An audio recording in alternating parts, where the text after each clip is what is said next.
Okay, so today, I just wanted to say, first of all, thank you for the support on my first video since deleting all my beats off my channel. I've loved every comment I've gotten. Thank you all so much for your insight and so on. So I did want to I guess continue on with some things. I want to kind of give share experiences and give advice and so on and so forth. So starting off with the industry, like the music industry being rigged, I would say.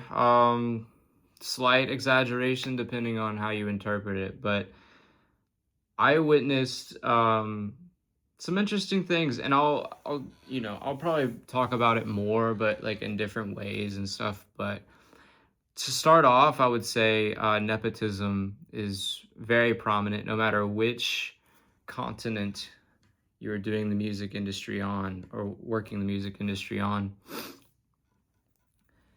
Like I I watched people's parents rub shoulders to get them a record deal. I watched them do it to get a Grammy.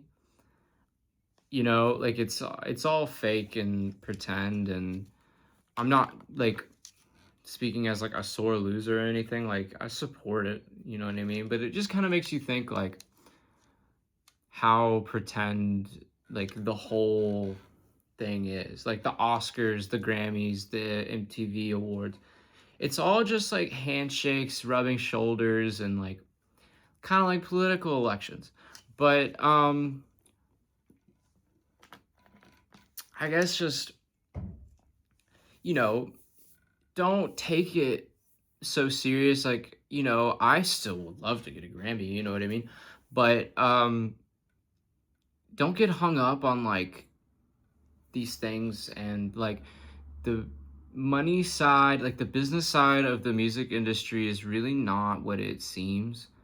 And it's been said a million times before. I think the entertainment industry in general, especially on the West, can be pretty daunting, confusing. It's kind of people see it as a gold rush, and it can be, but for how long? You know what I mean? Um, to continue and get to a certain point, unless you have a very, very big cult following independently, it is going to be insanely difficult, because all it takes is one wrong interview or one wrong social media post, and they'll be able to basically dox you and make you disappear forever. Not, I don't know, more figuratively than literally, but it's just a little game that you have to play. A couple sessions I was in, huge artists, Grammy award winning artists and so on, and they have 11 writers around them. Why? Because they signed that contract. That's what selling your soul is you're you're getting dressed by other people. You're being told what to wear. You're being told what hand signs to do on stage, what makeup you're wearing, what you're gonna put on your forehead or whatever. All the publicity stunts that aren't that are controlled, I would say. And I think that's why the ones that get bad press are the ones that go against it, because they're trying to get out of the contract, or they just want their life back. I think that's what selling your soul really is selling it over for material possessions. Selling your soul is your creation, your ideas, and then you're giving all of that away for you know riches, and then you realize, oh, I'm trapped, and then it's tale old as time. So I didn't write any notes for this video, so bear with me. I would say yeah, back to that session, 11 writers in that room, basically changing everything, telling the person how to sing, what to say, kind of making them a media puppet, propaganda puppet. And it's like a lot of that's like, the A&R probably doesn't want to do that, but their boss is, the one telling them to do all that and like to give the go ahead, and they have to convince the artist like, hey, this is just like what's cool now, or all the logical fallacies that you do to get someone to say what you want. So is that what you want, for some people, like I would go back to nepotism. For the nepotism people that I have met so far in the music industry, it's kind of perfect for them because they don't have like, and this is no shots fired, I promise, like they just don't have like the, an avant-garde vision.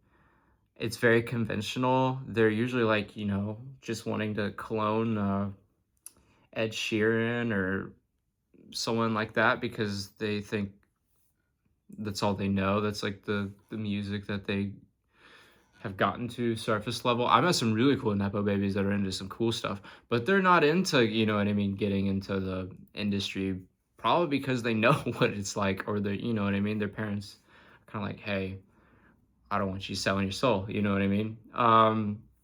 So I think like that's, you see all these, stories about, oh, I just like, made this hit out of nowhere, and, somehow it got signed to Universal and I became a superstar. And like, no, like all the funding was done externally. And then the label was just like, hey, let's just print money and they're going to do whatever we want them to do. So just, sign them for whatever, get them locked in. They get their little mansion on the whatever that they can't leave because they, what I mean, going to be having a million people outside of the house. Um, and you have to just go along with that program, and then a lot of these people end up getting shelved if they don't do well, and then they're just kind of like owing money back to the record label, and it's kind of a like shitty situation that you like, like sometimes you aren't given the, the success you personally want, which is, what I mean, what if you want to be like live like the weekend or whatever. There's no shots at the weekend, I promise, not that he would even care, but it's like, you know do you know the attachments that come along with it, and do you realize like the freedoms you're going to be giving up? Like money is cool, but money really, if you just detach from money and you just create, or what I mean, just like go garden or go on a walk, leave your phone somewhere else, and just like, quit looking at whoever, like it's all like they're meant to show you this stuff so that like, you fall into the system that they've created. Like it's the same with like news, and I'm trying to like hold my tongue some just because it's like I don't want to sound like I'm wearing a tinfoil hat. It's just stuff that like I've personally seen. So yeah, it I think like never give up your freedom, or if you're going to sign to a label that's going to give you creative freedom. And that's what I'm currently working on is I left, the bullshit. I didn't want to do it anymore. I left LA a year and a half ago, quit music for like 6 months, besides just like playing my keyboards. And I'm like, I got a text yesterday for like a Rihanna record, and I'm like, I don't want to do it. I'm okay. I could use the money, but I don't want to be part of like, you don't realize like what you're part of until it like until hindsight, I guess. Like I, background about me, I did like a lot of like evil trap music and stuff. And then like you see people die, or you know what I mean, not like physically, but you know, you're just on the phone with them, they're dead. Like, you know, a week later, and that's because of that energy that's being put out. Like, it's manifesting murder. It's manifesting robberies. It's manifesting, you know, the opioid epidemic, and you know what I mean, hedonism in general. And that's what they want, you know. Media wants that stuff to keep people distracted, to keep people in chaos. Um, you know, look at country music. Country music used to be super outlawish, super anti-government, very libertarian. Towns Van Zant, Johnny Cash, you know, the whole nine yards. And then now look at, you know, what is coming out of Nashville is just pitiful.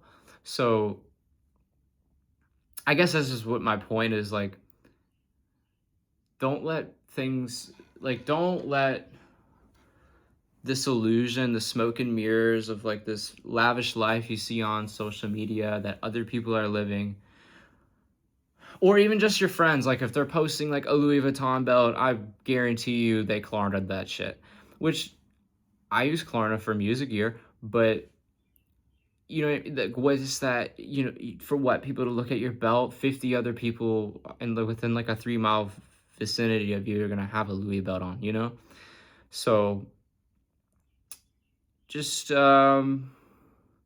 keep your peace. I will end this one short, and I'll catch you next week, maybe.